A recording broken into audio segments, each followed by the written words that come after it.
there was no need to rush through dinner. There's plenty of chairs. We almost missed our chance last night because you lingered over your coffee. I always linger over my coffee.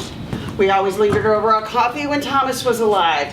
My family lingers over the coffee. Well, in another moment, there would not have been a chair vacant. Now, which do you prefer? Set one aside for Mrs. Blanchard. I nodded to her in this direction when we came out of the dining room. Yes, she will like this corner. We can see everyone who crosses the lobby. How many sights and how many frights shall we see tonight? Oh, Agnes, I wish you'd stop wearing that old-fashioned amber and onyx. Why don't you get rid of that junk and buy something fashionable? I've never had any desire to buy jewelry since my husband died. That was ages ago. I've had all my diamonds reset since Thomas went. I even had my wedding ring molded again into an orange wreath. There's the young bride who arrived today. Where? Oh, over there, near the fountain in a very low gown. I don't see her. She moved behind the column. I don't... Why didn't you tell me before the column got in the way? Well, if you were not so vain, Phoebe, you would wear decent glasses like mine. Indeed, I can see perfectly well. Well, I don't blame you for using your lorgnette. It does add distinction to your Poindexter manner. What? Are you still impressed by my man? I have been for 50 years.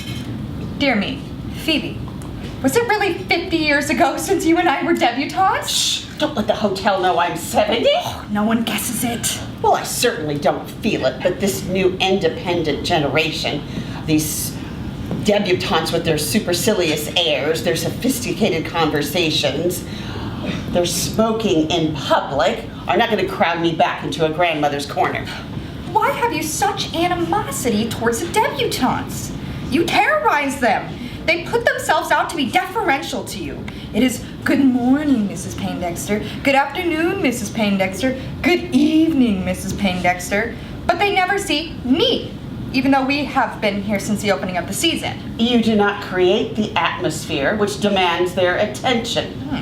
I have used all my Poindexter manners that I can think of to terrorize them. I will continue to. I hold the whip hand. I'm a dowager. I still am part of the society that has run New York and still does to a certain extent. I do believe you are jealous of the present generation. I am. I'm fiercely jealous. But we have had our own day. Phoebe, it is their turn. It is our time to sit back and give them a chance. Agnes, you've kept your health living on your estate in Long Island, but I think you've followed the inevitable process of the flowers drying up into the autumn leaves, and you've followed what seems to you autumn into winter, but my blood is still red. Your vitality is a marvel to everyone. Your club work, civic and social leadership, make even the doctors amazed at you.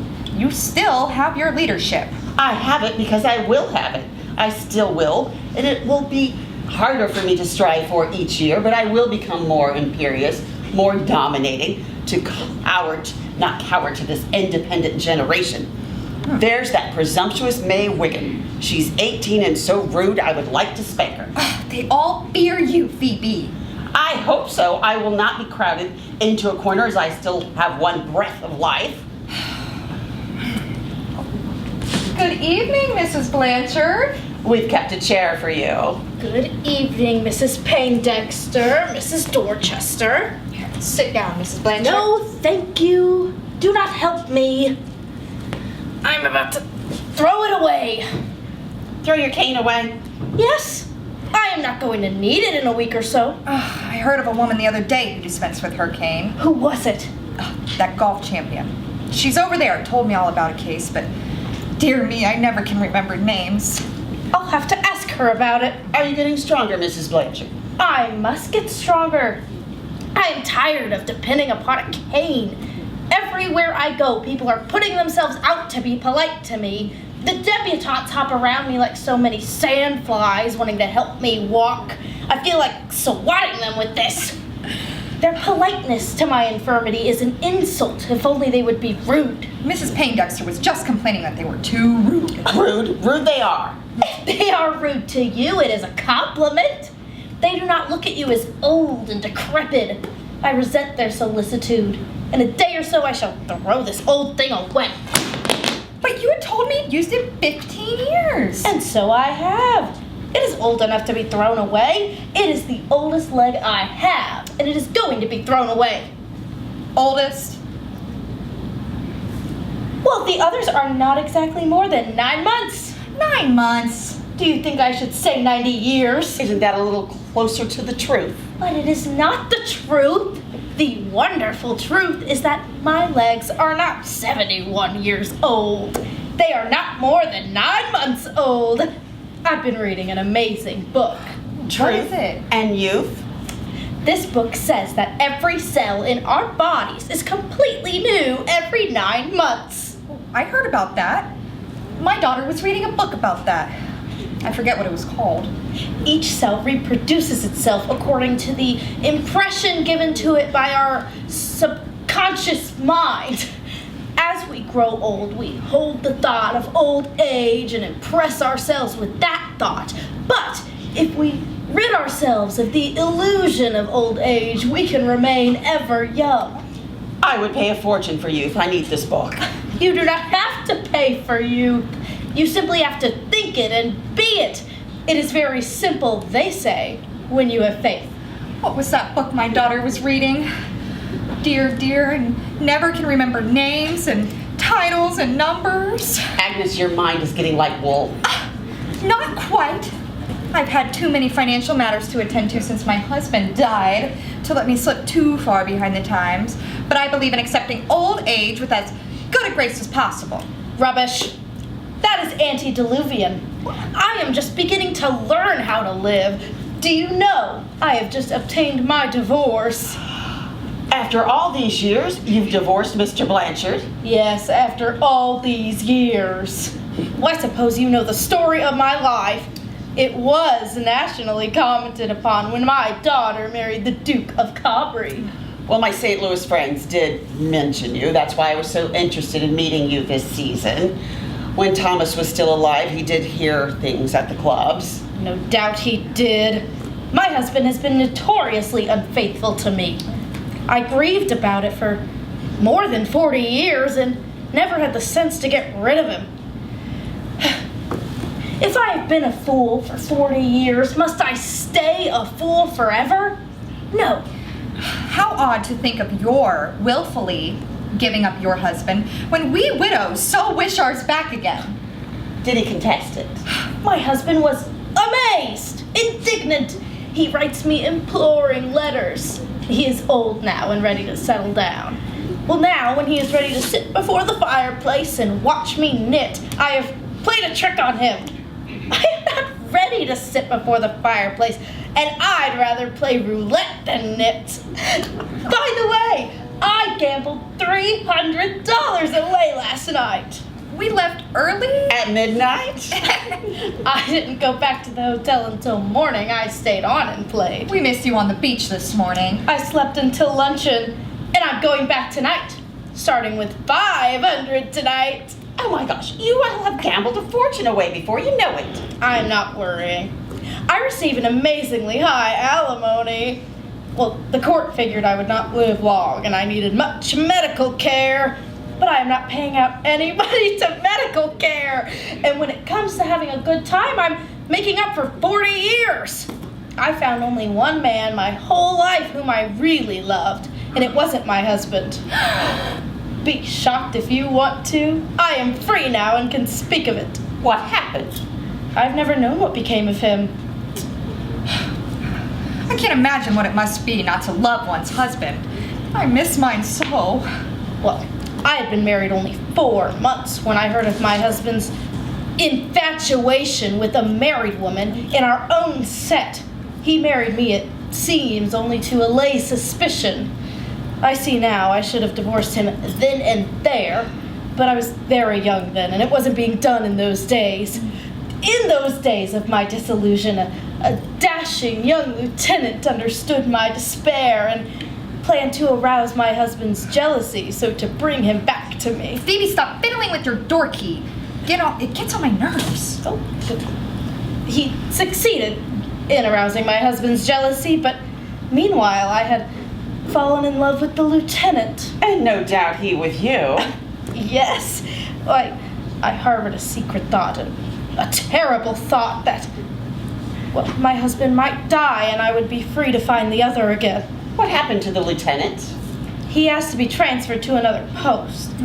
No distance seemed far enough to break the magnetic attraction between us. Finally, he was sent as far away as China, and we lost track of him there in the Boxer Rebellion. And you never heard from him again? No. The government reported him missing. No doubt the Chinese took him prisoner. If he died, and I think he must have died. All these years I have imagined he died, and his spirit has been near me, guiding me and watching over me. Do you believe he could be near you? I don't believe that my husband is. I sit and knit and think of him, but beyond it seems nothing but void and silence. I think you should believe in anything that helps you. Oh, I know Oliver Trent has never forgotten me. If he had lived or escaped, I know he would have found me. I know Oliver died, and his spirit has been lovingly near me these 20 years. Oh, you should continue to believe that he remembers you. Well, I built my life upon this faith in him. If I were robbed of this belief in his love for me, I think it would kill me. If only I could have proof that he had died with me in his heart. Oh, there's that beautiful Miss Courtney Page. I should like to know her better. Shall we have her sit with us? Who is she? The white-haired woman in the white velvet carrying the black fan. She's just coming out of mourning for her last husband. Last? How many did she have? Well, the manicurist told me 3. The clerk in the jewel shop told me 1. They were appraising her pearls. Marvelous pearls. I'd like to see them close up. Yes? Oh, yes, do invite her over. I'd like to exchange data about husbands. Is she down here alone? Well, they say she came alone, but I've noticed her on the beach with one man. But she's alone now, evidently looking for a place to sit. Agnes, call her over. But I don't know her. Phoebe, you call her. Don't you know her, Mrs. Poindexter? I might pretend to. How do you do? How do you do? You must pardon me, I don't recall the name. Mrs. Poindexter of New York. Miss Courtney Page, you haven't forgotten me. Oh yes, Mrs. Poindexter, a name so well known. We met, I remember, exactly 5 years ago at the opera. Your box was next to the Carols. How clever of you to remember. My friends Mrs. Dorchester and Mrs. Blanchard. How do you do? Won't you sit down? Yes, thank you. I've noticed you, Mrs. Blanchard. Your cane? Thank you. Mrs. Dorchester and I have been here opening the season at Palm Beach. Mrs. Dorchester is a native of Long Island. Oh, and I came down from St. Louis and had the good fortune of becoming acquainted with them personally. I've always known Mrs. Poindexter by reputation.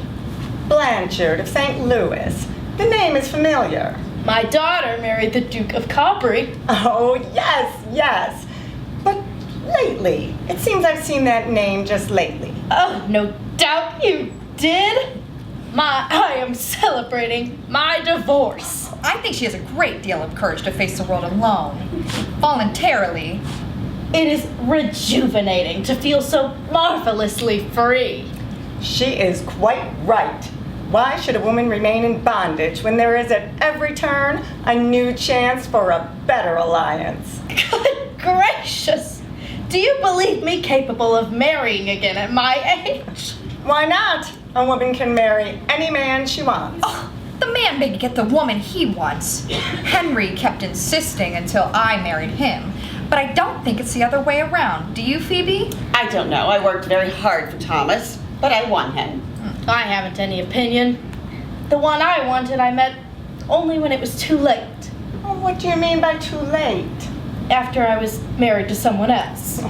But now you are divorced. Oh, it is too late now. Well, my romance was over 20 years ago. Do you believe a woman can marry any man she wants? Well, I've proved it. I've been engaged 3 times, married once widowed, and now I have another fiancé. Isn't that proof? Well, you are, if you will pardon my frankness, a very handsome woman, Mrs. Courtney Page.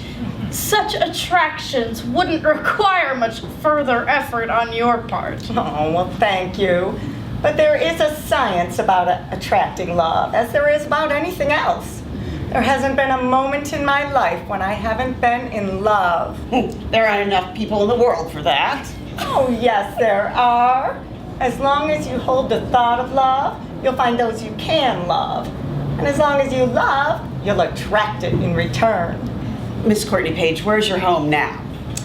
Chicago, but I was born in San Francisco. I was Emily Tarden. Emily Tartan. Are you truly? Well, it seems just yesterday. The magazines were full of your photographs. The most beautiful debutante on the Western Coast. They did make a fuss about it when I became engaged to Harlow Bingham. I was only 18 then. When I think what a brilliant career I might have had with Harlow. Well, you know, he died before we were married. An accident, horse racing. Poor Harlow. He gave me my first pearls. Magnificent pearls. I've barely been able to keep my eyes off of them. Well, this strand, the shortest and smallest, was the gift of Harlow upon our engagement. He gave me a solitaire, too. And then did you marry Mr. Courtney Page after Mr. What's-his-name died, your first fiancé? No. I became engaged to Philip Harrington, an Englishman I met in Egypt. He was traveling to South Africa. He'd been in diplomatic service in India and had been transferred. He gave me this second strand of pearls, the second largest and longest. But he died of fever and we were never married. How thrillingly tragic. I could not have endured it. The other two, tell me about those. Well, this third one was the gift of my husband, Mr. Courtney Page. I wouldn't let him give them to me until after we were married. That was a wise precaution. And they say pearls mean tears. It's surprisingly he risked giving them to you at all. Well, he felt he had to because he was jealous of the others. Of course, I couldn't just throw the others away. They're so beautiful and so costly. Naturally not. So he finally purchased me a strand in Vienna, larger and longer than the others. And then, did he die too? Oh, no. Mr. Courtney Page was the third man I was engaged to, but the only one I married. He died scarcely a year ago. Oh, will you have a life preserver? Yes. I ate something tonight that didn't quite agree with me. Mrs. Blanchard? Oh, no. I don't need them anymore since I am taking the new diet. The new diet? Nuts, fruits. No meat, no bread, no hot vegetables, no tea, no coffee. Have you stopped eating altogether? Only fruits and nuts. Well, I feel light as a feather. In a day or so, I shall walk and throw away this stick. But you said in another week you would throw it away. Oh, the book. Don't take risk. Well, we must not have negatives in our mind. Book says so. Truth and youth. Let me see this book.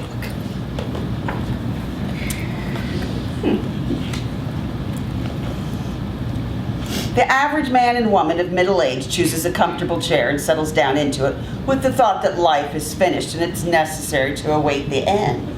Women do this more than men. When women see their little children grown to manhood and independent of them, they feel that their use in life is over. Nothing is more untrue. The grandmother is a free woman and she has new youth. She has the vision of experience with which to experiment for greater wisdom. Agnes, you must read this book. It'll stir you up. Your very mind is becoming like wool. I have always been more domestic than you, Phoebe. Domestic. Haven't I done my share? I ran a house in New York, a house in Newport, a house in London, apartments in Paris. One season I even had a palace in Venice. It's not domesticity that's making you old, it's mental lethargy. Oh, that is the worst enemy to youth. Mental lethargy. I refuse to have it. You were telling us about your pearls, Mrs. Courtney Page. It is an exquisite pleasure to look at them. Well, this fourth strand, the largest and longest, is the gift of my new fiancé. I'm down here waiting for time to pass. We shall be married as soon as it seems correct. My dear. Oh, there's Miss Wallace Morris, in another gown, and as usual, without a petticoat. Oh, well, I think she does wear one. How lucky you are to find a fiance again, Mrs. Courtney Page. I'm afraid I couldn't bring myself to care for any man as much as I have cared for one in the past. Oh, nor I. Men aren't worth such lifelong adoration. I was so lost without marriage companionship that when I was in Paris last autumn, I picked out the most eligible man I could find. He is quite old, but very nice, with valuable mines in Australia. Is he a Frenchman? No, an American. But he hasn't been in this country since he was sent to the American legation in China. Oh, he's had an exciting life. He was taken prisoner during the Boxer Rebellion and was reported missing for years. But a faithful Chinese servant smuggled him to Australia. Your fiance, his name? Oliver Trent, president of the Australia Mining Company of... Oliver Trent. You said Oliver Trent? Why, wasn't that the name of the man you loved? Wasn't that the name, Phoebe? The man, Mrs. Blanchard? I don't understand. Mrs. Blanchard was telling us about a friend of hers who was lost in the Boxer Rebellion. She thought that he had died. No doubt it's a consolation to her to know that he still lives. No, Miss Courtney Page, I can scarcely bear the fact that he still lives. Well, I have held him in my heart as one dead for 20 years. I have lived on the thought that he loved me. Well, I thought he loved me, but now I know that men cannot be true. When he left for China, he put me out of his mind forever. He has forgotten me for younger, handsomer women. And men are just not worth thinking that of that type of adoration. There's someone else comes along. Perhaps Mrs. Courtney Page will give him up if we tell her what he means to you. I want my own, not what is cast off. You want me to give him up? It would be hard for me to do. It wasn't easy to win him. I had to use all the art I've learned in past experience to get him. He'd never been married and was a little afraid, but I won him. If I give him up, are you sure he would remember you? Oh, no, do not trouble. I shall have to bear it. I feel quite blind, as though I have been struck on the head. But perhaps it is just my heart. You see, he and I were very much in love, but well, I was married, and he had to go away. He said he wouldn't forget, but he was very young, and perhaps I shouldn't have believed him. When he was reported missing and sent away, and everyone said he must be dead, I met him clandestinely in the park before he left. I cut off a bit of my hair that day. It was golden then, like golden amber, he said. And he put it in an amber locket he wore on a watch charm. I remember. Amber locket from a watch charm. I have it here. I've had it 20 years. Made into a bracelet. My son brought it home from the Philippines. It was given to him by a Chinese servant. The locket! A Chinese servant? Yes, the very one you said rescued him. I remember it all now. How stupid of me not to think of it before, but as Phoebe says, my mind's all wool. That Chinese servant... Yes, go on. You know, the Boxer stormed the legation. He fought desperately and valiantly. The Chinese servant described all that.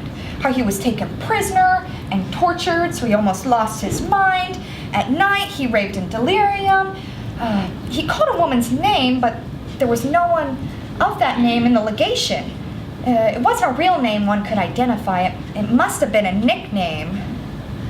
Was it Dee Dee? Dee Dee. That's what it was. Oh, my stupid head. It meant dear. Why have you kept this from us all this time? Well, how could I have known my son's story was about Mrs. Blanchard's until she mentioned the watch charm? But now it all comes back to me. at night in delirium, how he loved this woman, he called this woman's name. He was forced to take the boat, and A boat? yes, the Chinese servant smuggled him into the boat. Who was smuggled into a boat? Mr. What's his name?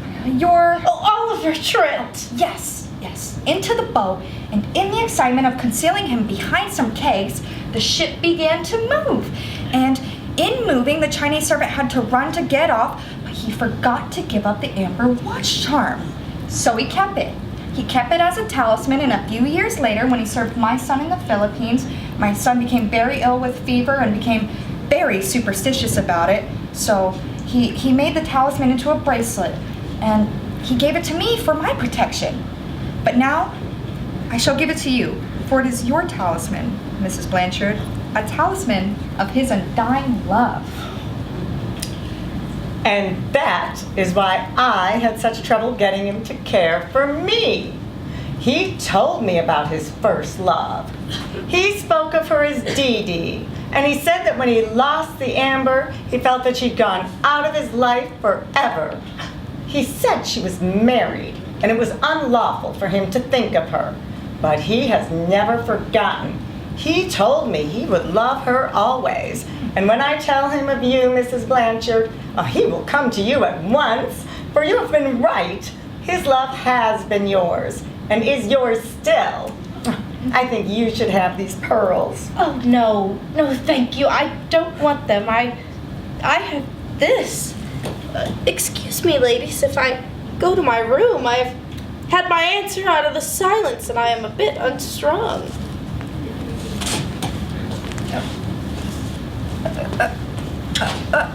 Without her cane?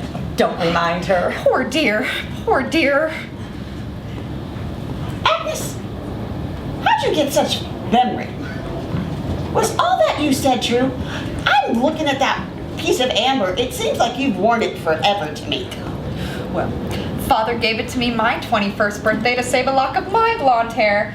I risked the chance that mine was a duplicate of hers. All you said was a lie? It doesn't matter. We shall make it come true. But when she finds out you've deceived her? She will never find out. I shall warn him to hide away his amber watch charm. Does he still wear it? Oh, yes, and many other charms from other loves. They say he's been a great beau. The outrageous flirt. Poor dear Mrs. Blanchard. I had to say something to bring her to. I was afraid she was dying. I thought she would die. What have you gained by all these lies? Does she not walk? Yes, it is a miracle. Merely a miracle of the realization of love. But when she finds out you have deceived her and he hasn't been true to her. Mrs. Payne-Dexter, I have never questioned the validity of anyone's love for me. That which counts is, after all, only that which is in our own hearts. If Mrs. Blanchard is convinced of his love for her, that's all that is really necessary. But what if you marry him? I shall not marry him. I shall only keep the pearls. But if you love him? Well, as for that, I always can find someone else. Gracious, my wool is a mess. Agnes, you better give up knitting and start story writing. Your sudden brilliance and memory has me quite astounded. Bellboy, take these glasses. Diamond platinum lorgnette. Do you think I need a love affair to help me get rid of my glasses? She walked without her cane. Oh, to stay young, one must love.